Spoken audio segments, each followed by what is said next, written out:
Yes. Should we bring a stick? Ooh. Uganda versus Okello Onyema. There is no way how court should even be allowing this gentleman to even be speaking. Why would he speak? I'm among those Ugandans that was so mad that you are giving so much time and importance and value to a person who clearly killed. So people were saying, so if he killed, he should also be killed and Immediately. So, I know. Our lawyer we muntamira. As a person who is, as a HR, can I outsmart a lawyer?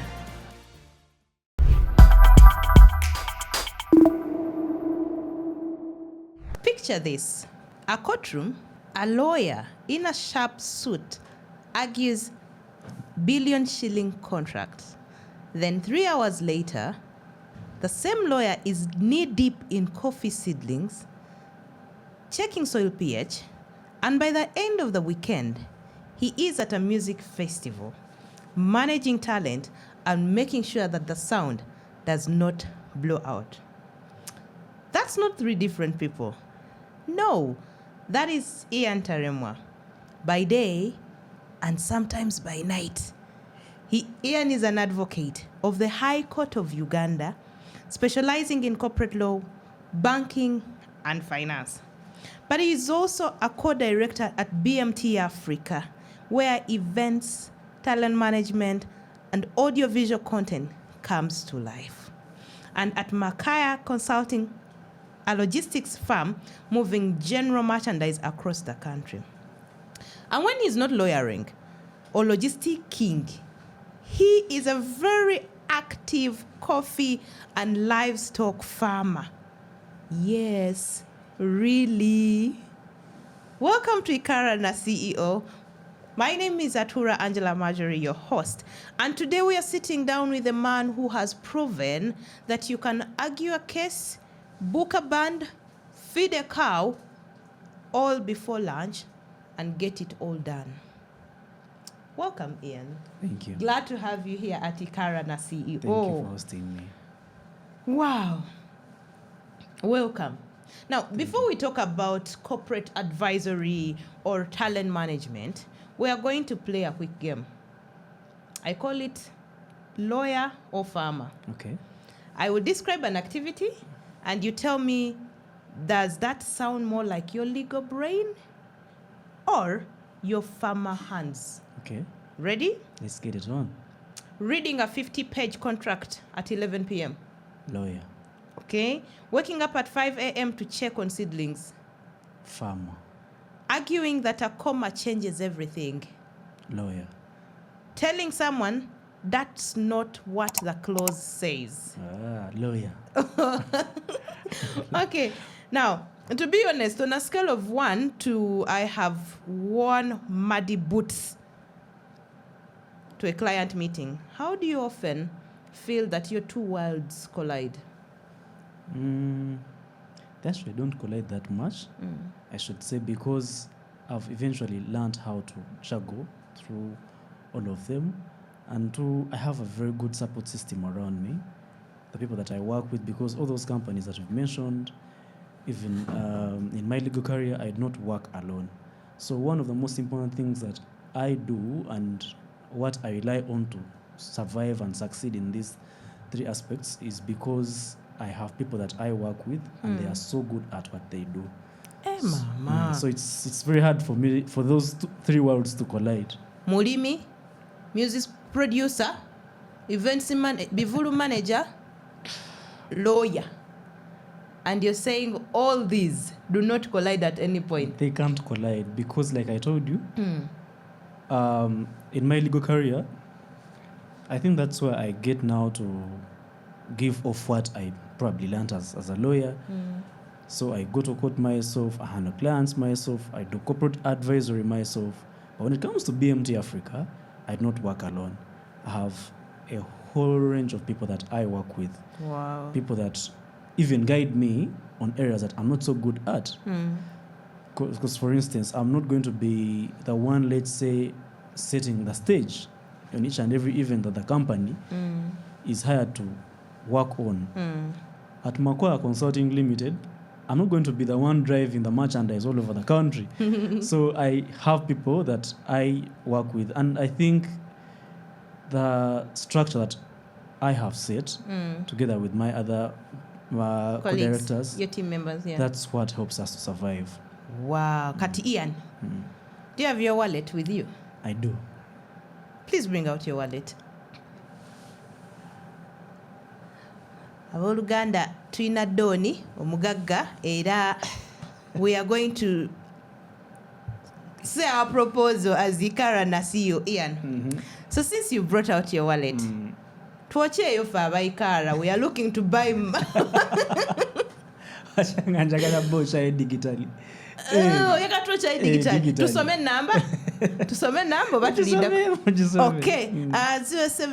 0787435759. Twocheeyo. Ani aswipinga. Ana bizemo okuswipinga, guys. No, wewe bizemo okuswipinga nedda. In a digital world now. Kati. Yes. We have cases in media that normally attract public attention. Yes. Right? So give 2 cases that you think public completely misunderstood. Oh, Yeah. So I would like to begin with one that is more into my area of specialization, which is corporate law, banking and finance. There's this case of Harm Enterprises versus DTB. I feel like it's one of those cases that changed the entire trajectory about in the banking sector, especially the aspect of credit financing. And at the start, everyone was wondering how court could say that a company that was not non-existent in Uganda could lend money to a to a Ugandan company. Then later on, of course, on appeal, court decided otherwise, and eventually the Supreme Court managed to set the record straight that the loans can still be lawful. The loans are legal. It is something that even confused most of the legal minds around, but I feel like it was misunderstood in the first place. The fact that a non-existent company could lend without a license. Case number 2. Case number 2 in I my... want you to speak about the most recent one. That is what I have in my head, but I don't know whether you speak about it. Okay. Maybe it could be the one that I'm also referring to. Uganda versus Okello Onyum. That one. So for Okello, at the very, I feel like there are 2 aspects that maybe this matter has been misconstrued. The very first one is the fact that at the start, people felt like there's no way how court should even be allowing this gentleman to even be speaking. Why would he speak? I'm among those Ugandans that was so mad that you are giving so much time and importance and value to a person who clearly killed. I know. But then there's an analysis that I also got to see that who really saw that Okello really killed. Exactly. Who recorded? What if he did not kill? Our lawyer we montamira. Like you begin changing things. So I think the only one that was going by that opinion. Most people were up in rage, seeing him being arraigned in court and all that. So the ordinary Ugandan does not know that a person is not guilty until proven. Yes, so a person is innocent until you've been proven guilty by a court of competent jurisdiction. Not every court, but a court of competent jurisdiction. So for him at that time when he was being brought in, and most people felt bad when he was saying, "My Lord, I plead not guilty." Most people could not understand it, but that's what the law says. So that's the very first aspect of the confusion that hit it. Then the other thing about that same case, people are asking, other court cases are usually handled in court. Then why is this one being brought in the community, in the public and all that? Court. Yes, and people, of course, did not know that at the time that matter was being determined, court Uganda had come up with a law that allows judges and magistrates to move out of the formal Setting. court setting so that they can now hold these mobile courts from maybe in a public setting. And this is meant to help people bring justice closer to the people, and also help the judicial officers to maybe read other important aspects regarding the case. Let's say people's emotions. It could be the crime scene. Now you get to understand what actually transpired. If it's a land case, you now get to understand where exactly is the land, the boundaries, and all those things. So people are saying, so if he killed, he should also be killed, and it Immediately. ends. So, I know. But it's because of that law that has been introduced recently in this year, 2026, that allows judicial officers to move out of the formal and the normal court setting, and then probably bring justice closer to the people. Let me ask you. Yes. So, for a case to be judged, is there a particular judge that is assigned? Or let's say, for instance, for Okello, do judges or lawyers have to sit and be like, I will work on this, or are you assigned? For the judges, they are assigned. So every time let's say I'm a lawyer and I file my case in court, now there's a system called ICMIS, Electronic Court Case Management System. So it is what now determines which judicial officer or which judge is going to handle this case, depending on the backlog that they have. Okay. You could be having Judge A with lots of cases pending before them. But then there's also Judge B who has like a few cases pending before them. So in every court, every time you file, that system automatically allocates a judicial officer.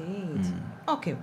So we are going to do a simple, other small short game. Yes. You're going to finish the sentence. I will start, you finish. Yes.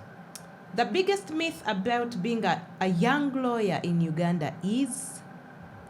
Oh, wow. I feel like the biggest myth is the fact that people feel like lawyers are undateable. People feel like you can't date a lawyer, you can't successfully date a lawyer. Can you, Nayenga? You can. Lawyers are normal human beings. If you can argue a case of someone who killed and prove that he did not kill. And that's where people get it wrong. In my own opinion, there are lawyers that are in very successful marriages, successful relationships. The challenge is that people feel like we are always argumentative in each and every aspect of our lives, which isn't the case. Because to be honest with you, lawyers also have moments when they now get to sit down and realize that I'm dealing with a non-lawyer, so I should now listen to them. I should understand how to treat their emotions and all that. The challenge is most people want to outsmart lawyers. And you cannot, as a person who is, as a HR, can I outsmart a lawyer? You can outsmart some of them, but most of them are taught to do that. So it's going to be very hard for you to outsmart a lawyer because he's been analytical the rest maybe for the last 5 years. Last 5 or even 6 years. That's what he does for a living. So it's going to be very hard for you to outsmart him. Some of them are so confident that they are going to tell you things and then you'll be like, he's arrogant, he's what? But that's not what he is. So and then I also think that even lawyers should stop this thing of you wanting to front an argument in each and every situation. I know that you cannot be at every person's their level of understanding, but it's high time they go to realize that they need to come out of their bubble and get down to people's level of understanding so that they can deal with them. Okay. Managing talent is like managing a contract because talent is money. Oh, talent is money. Talent so a contract is also money. Exactly. You're dealing with money here in a contract. So if you're managing talent, that means that you are definitely going to be as careful as you would have if you were managing a commercial transaction. Then logistics sounds boring, but the truth is? Very interesting. It gets your mind to work. You wake up one day, you have a client who has issued you with an LPO. They need goods delivered, let's say in Kalamoja. And you have to get funding very fast. You have to get goods purchased. You have to get them on the track and make sure they get there in time. So it really puts your mind to work. Okay. The most stressful part of your week usually comes from? My legal career. Your legal career is the most stressful. Yes, You regret being a lawyer? I don't, but it's the most stressful because you have to deal with lots of things. That an ordinary lawyer's life is usually about solving other people's problems. This one comes, I got arrested, this one comes. My land was stolen, this one comes. I lent someone money and then now they're not paying back. So you generally spend all of your time solving other people's problems. That's why I think some of us usually suck at how we handle or deal with our own problems. Personal lives. Being a lawyer, event runner, logistics personnel, do you have some hobbies? I do. What is one of your hobbies? I listen to music. Also. That means you can sing. Yes, I can. Sing for us one of your favorite songs. Yes, we're waiting. We're waiting. Not singing per se, but... okay, just like a chorus. Just one. A chorus. Let me see. What's my favorite song at the moment? Can this come later on? No, now. We are not leaving. What song Any song. Okay, sing a song from your local language. My local language? I would have to sing a song of one of the talents that we are it's okay. managing. His name is Maxima. So Maxima has one of these nice songs that he has lately, and it's a gospel song. Please sing. Saying that we are the chosen generation. Salvation. Yeah. Because it's in a different language. It's in a different language. So you only gave us one word of the song. You asked for the chorus. Yes. Really? Now, Ian, at Ikaara Na CEO, we always have our signature segment, and we call it the rapid fire, truth or myth. Welcome to the signature segment, the CEO Rapid Fire, Truth or Myth. Here at Ikaara Na CEO, we believe leadership is not just about success, it is about clarity of thought under pressure. I will present you 5 bold statements, and you will have seconds to decide truth or myth. No scripts, no rehearsals, just the mindset. Because here at Ikaara Na CEO, we do not just host CEOs, we reveal the thinking behind the title. Mr. Lawyer, Mulimi, and Bivulu Promoter. Are you ready? I'm ready. Number 1, your coffee farming has taught you more about patience than law school did. Truth. Yes. You have fallen asleep reading a contract more than once. True. A musician asked you for legal advice at 1 a.m. in a club. True. You have judged someone by their handshake. Yes, true. Your livestock have names. True. You have worn the same suit in the last 2 days and prayed no one noticed. True. Okay, the last one. The phrase, I will look into it, means I'll Google it later. True. Care to explain? Yes, because sometimes as a lawyer, people think that maybe we're always ready to give legal advice, but they forget that this country has I don't know how many laws. There are very, very many laws, and you do not have all of them at your fingertips. Yeah. So for to give maybe a half-baked answer, you need to give yourself some time, go research properly, and then come back and give this person with a proper legal opinion. Okay. Given that you're an active coffee and livestock farmer, why? Because as most lawyers would just pay someone else to do the farm, what does land give you that law lacks? Like you said, it teaches you patience. 2, it also helps me connect with, I think, my roots as a human being. Because as I was brought up by both my parents are farmers. And I went through school from because of the proceeds that were derived from farming. So in a way, it kind of helps me get in touch with my roots. maybe keep pushing the family legacy as well. Yeah. And even connect with my local people. I like it so much when I go back in the village and Do that famous kawiso people do. oh, something like that. Now the one for cattle is yes. Should we bring a stick? No, maybe repeat it like.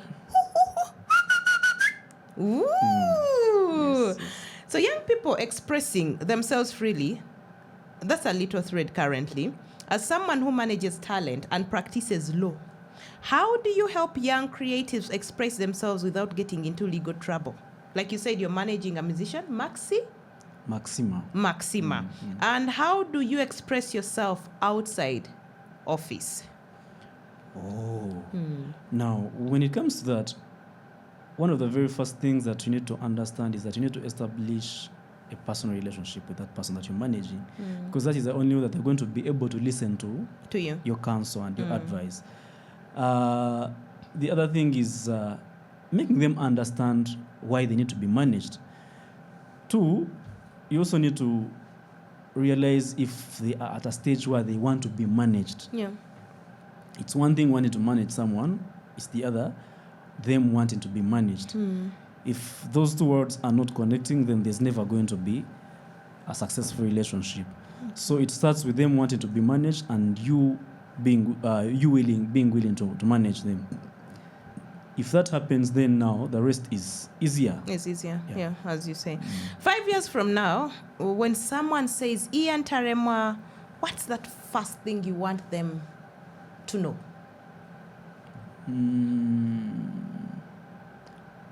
Someone who has managed to put a smile on lots of people's faces. Yes, it's one thing that I think I usually get every time I save a client's freedom or maybe save them from a problem. When someone kneels down and goes to God in prayer, I should be the reason that that person is happy or maybe joyful about what they're going through. The people that we employ or work with, if they're also able to put a smile on their loved ones' faces, for me that's what really makes me happy. And if there is a young Ugandan girl or boy listening in today and they want to be a lawyer, but they also love other things, say acting, what would you tell them? And if they are afraid, what would you tell them not to take so seriously? For starters, you need to understand why you want to become a lawyer. If your reason is shaky or weak, then that means that you're going to have these two things collide. But if your purpose of becoming a lawyer is genuine and it is authentic as well, not your parents pushing you to become a lawyer, but you wanting to become a lawyer like I did. I became a lawyer because I wanted to save family land, which was at the verge of being taken away. And then by the mercy of God, I managed to save that land after my law school. Wow. So it comes back to your purpose of doing this. Then this other thing of, let's say, being talented in other aspects of your life, you can always find a way to juggle those two words as long as the first purpose of doing law was authentic and genuine. The first love of your career was law. Any last remarks before we let you go back to your cows and your clothes and your coffee trees? Oh, yeah. Last remarks are that I'm so grateful to Ikaara Na CEO for hosting me, for allowing me to share my story, and most importantly, for inspiring other people, other young adults out there, entrepreneurs, lawyers, who feel like maybe it's a bit hard for them to do this, but it's actually possible. We can do it as long as we put our minds to it and allow ourselves to learn and unlearn, and then we learn some of the societal misconceptions that we are going through, and to also bring you so much love from from BMT Africa, one of the companies that I happen to run with my friends. They gave me your present, and I'd like to hand it When over I to you. hear presents, I dance. When I hear presents. Ooh, BMT Africa. Thank you so much for thinking about Ikaara. So BMT Africa. Yay! Oh, thank you so much, big man team. Yes. Thank you so much. You're Thank welcome. you, thank you, You're welcome. thank I hope you like it. Yee! Don't worry. Even me, I'm going to begin carrying my crops inside here. Okay. But since I'm also a student at university, this is going to be my book. Thank you so much, BMT Africa, for gifting us at Ikaara Na CEO. And finally, what would be our take home? What would you want us to take home from this episode of clarity about law, about business, about music, about enabling young talent unleash their potential? For anyone who sits down and they think, Chichi Sobola, if Ian can juggle being a lawyer, a bivul promoter, a farmer, bulichimunga and logistics, what would be your last words? Okay, there are just three. The very first one is the fact that everything is possible. Everything that you've ever imagined, ever conceived in your mind, ever thought of, just know it's possible. Could be becoming a lawyer, could be becoming a multi-billionaire, could be becoming a president of this world, could be becoming one of the great talents that this world has ever seen. It's possible. The other one is that accept to be taught, to learn, unlearn, and relearn some of the things that you're going to be going through, because life is a journey. Yep. Life is a game of seasons. Every season comes with its own challenges. So as and when those challenges come around, please make sure that you are able to switch and adapt and move to a different one. Then the very last one is, I think, a money lesson that I've learned in running these businesses. The people that you are one is that you need to allow yourself to be able to work with people. Yep. If not, you will never be able to succeed. Because I think in the modern day, it's very hard for you to run any business as a sole proprietor. So now it's companies that are working, it's partnerships, joint ventures. So you need to, one, understand the characters of the people that you're dealing with. If they are not what you want, make sure that you churn them out very fast, or you move away from them very fast. I lost so much money to someone who was so close to me, and it was because we didn't have something in writing. We didn't codify our arrangement, our transaction. So I think it's time that people go to understand that if you're dealing with someone and it involves money, please make sure you have something written down. Make sure you have something codified. If you're sending them money, at least let them acknowledge the receipt on WhatsApp. Or maybe use a bank for you to be able to keep a receipt. I learned that the hard way, that just giving someone money because you trust them so much never really counts, because they're going to look at you and tell you that I never asked for that money, or you never even gave me that money. Wow. And that, our Ikaara Na CEO family, is what happens when a man refuses to choose between his brain and his hands. Ian Taremwa could have stayed in the courtroom, billing hours, wearing ties, but he decided that a full life also means muddy boots, loud concerts, and the smell of coffee drying in the sun. He is a lawyer who builds businesses, talent, and soil. Ian, thank you so much for your honesty, the laughs, and proving that you can argue a case and still be grounded enough to stress about the cows. If our listeners here want to work with BMT Africa or Macquarie Consulting, or just send you a coffee recommendation, where can they find you? On our socials. We have social platforms, I think, except for Macquarie, but BMT has. We are on Twitter at Big Mountain Africa. We are on Instagram at Big Mountain Africa, and TikTok. Yes. You heard the man. Go follow him, go hire him, or just go plant something like he has told us today. I remain Atura Angela Marjorie, your host, Ikaara Na CEO. Subscribe, follow the conversation, and join us every episode as we bring and unfold and sit with young leaders that are not just shaping industries, but are bringing on ideas, impact. Because here at Ikaara Na CEO, we believe that vision follows execution. See you in the next episode. Until next time.